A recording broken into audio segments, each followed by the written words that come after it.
Hello viewers, আজকের recipe chicken pocket bread. তো চলুন শুরু করা যাক। প্রথমে আমি নিয়ে নিলাম 1.5 কাপের মতো বোনলেস চিকেন, দিয়ে দিলাম স্বাদ ও পরিমাণ মতো লবণ।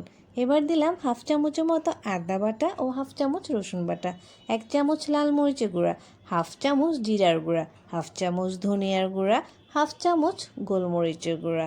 এবার দিয়ে দিচ্ছি এখানে কুচি করে রাখা 1 টেবিল চামচ কাঁচামরিচ, দিয়ে দিচ্ছি গ্রেট করে রাখা 1 টেবিল চামচ চিজ। এবার এখানে দিয়ে দিচ্ছি 4 ভাগের 1 কাপ দই, দিয়ে দিলাম এবার 2 টেবিল চামচের মতো টমেটো সস। এবার এখানে দিয়ে দিচ্ছি 1 টেবিল চামচের মতো রান্নার তেল। মিশ্রণটিকে ভালোভাবে মিক্স করে আমি চুলায় চলে যাব রান্নার জন্য। যখনই দেখব চুলায় মিশ্রণটি হয়ে আসছে এবং এর থেকে পানি বের হয়ে আসছে, তখনই ঢাকনা দিয়ে রেখে দেব 5 মিনিটের জন্য।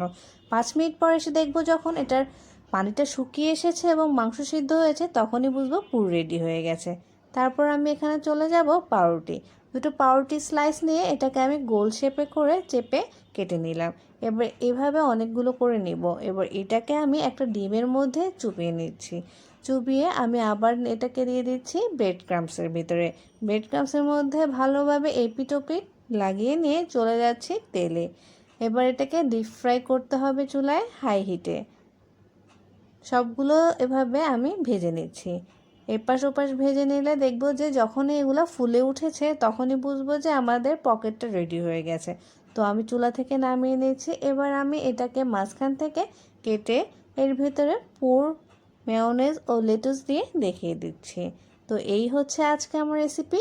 আমার রেসিপিটি যদি আপনাদের ভালো লাগে, অবশ্যই আমার চ্যানেলটিকে সাবস্ক্রাইব করে পাশে থাকবেন। ধন্যবাদ সবাইকে আমার আজকের চিকেন পকেট ব্রেড রেসিপিটি দেখার জন্য।